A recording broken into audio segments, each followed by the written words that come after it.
Hello friends, आज हम लोग करने वाले हैं एक इम्पॉर्टेंट टॉपिक। तो MEG 15 से ये आपका इम्पॉर्टेंट टॉपिक है। यूनिट है आपका सेंटर एंड पेरिफेरी और टॉपिक है आपका English and Englishes, abrogation and appropriation. तो स्टार्ट करते हैं बिना कोई टाइम वेस्ट किए हुए फ्रेंड्स। तो यहाँ पे हमने देखना है इंग्लिश और इंग्लिशेस के बीच में क्या डिफरेंस है। तो बेसिकली तो दोनों वर्ड्स एक जैसे लग रहे हैं, इंग्लिश और इंग्लिशेस, लेकिन इन दोनों में बहुत बड़ा डिफरेंस है। तो इंग्लिश कौन सी इंग्लिश के लिए कहा गया है, जो कि स्टैंडर्ड फॉर्म ऑफ इंग्लिश होती है, जैसे कि जो अमेरिकन और ब्रिटिश इंग्लिश है।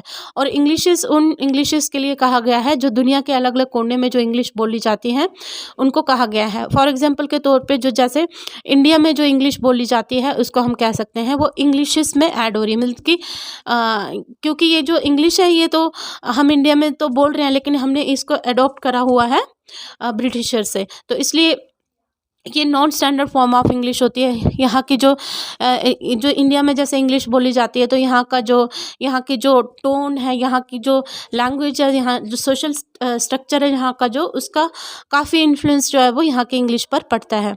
हम उस तरह से इसको नहीं बोल सकते, उस एक्सेंट में इसको नहीं बोल सकते जैसे कि ब्रिटिश और अमेरिकन इंग्लिश बोली जाती है, जहाँ अलग अलग इंग्लिशेस बोली जाती है अलग अलग एक्सेंट में। हमारा खुद का एक्सेंट है, तो जो भी इंग्लिशेस होती हैं उनका अपना एक्सेंट है, अपनी वोकैबुलरी है, अपनी ग्रामर है, अपना स्ट्रक्चर है। तो वो जो इंग्लिशेस होती हैं वो non standard form of English में आ जाती हैं। और इन इंग्लिशेस को मार्जिनलाइज किया जाता है, क्योंकि यहाँ पे क्या किया जाता है कि उनकी जो खुद का जो स्ट्रक्चर है, उसकी खुद की वोकैबुलरी है, उसको एलिमिनेट करके अमेरिकन या ब्रिटिश इंग्लिश की जो वोकैबुलरी है उसको इंट्रोड्यूस किया जाता है।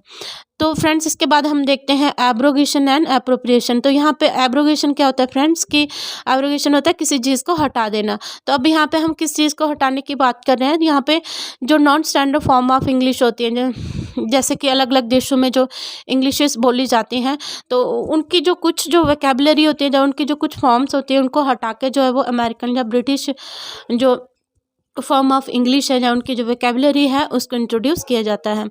तो इसमें क्या होता है कि जो इसमें जो मार्जिनलाइज कर दिया जाता है किसको, जो non standard form of English होती है। तो non standard form of English को मैंने समझा दिया आपको कि मान सकते हो कि जैसे इंडिया की इंग्लिश है तो non standard form of English में कहा जाता है इसको, क्योंकि इसकी खुद की यहाँ का जो लोकल यहाँ की लैंग्वेजेस हैं या लोकल यहाँ का जो सोशल स्ट्रक्चर है उसका काफ़ी इन्फ्लुएंस जो है इसके ऊपर पड़ता है। तो हम क्या करते हैं, यहाँ तो ब्रिटिश या तो फिर अमेरिकन इंग्लिश की जो वोकैबुलरी होती है उसको एडॉप्ट कर लेते हैं। दूसरा क्या आता है, ये जो एब्रोगेशन में क्या होता है कि एक पर्टिकुलर वैरायटी ऑफ इंग्लिश को प्रमोट किया जाता है। तो किसको किया जाता है, जैसे कि अमेरिकन और ब्रिटिश इंग्लिश को यहाँ पे प्रमोट किया जाता है।